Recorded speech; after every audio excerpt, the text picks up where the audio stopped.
So when you say the new Planning Act, can you just elaborate on that? Well, the new Planning Act got royal assent 2 days ago. The OMB reform. Oh, the OMB reform, The okay. OMB Oh, reform. I'm sorry. A few days ago. That's my short, royal that's, assent, that's my third short reading. form for Okay, so, great. So you mentioned avenues, and there's some changes to this. So can you elaborate at this point? I don't know, because it just got royal assent, but if I'm a resident living off of an avenue, are there any benefits to me from these new changes? And what are they? Are there any benefits? Well, Yeah, because you said it's going to streamline and it's going to bring yeah, more so certainty. in terms of OMB reform, I think given that the shift now is to the local government for the decision making and the way that they've structured the act, I think it's going to change a lot of things here. It's going to put a certain rigor in some of the staff reports that we haven't had previously. It's going to require a certain decorum and change in the way that you as committee and council deal with applications. So it's going to up the level of rigor in that piece. But you're I think, very quickly going to want to deal with how do we deal with these things on a consistency basis.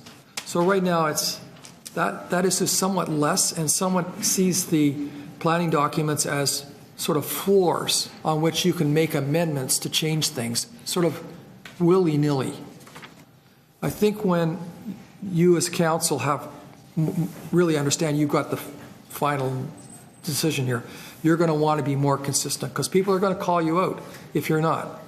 And as a result, you're going to be asking staff, please, what's the standard? And if we've got old zoning and maybe antiquated planning work done on an old part of a former municipality and it hasn't been updated, you're going to want those updates. You're going to want those avenue studies to be in place that you can rely on consistently, I believe.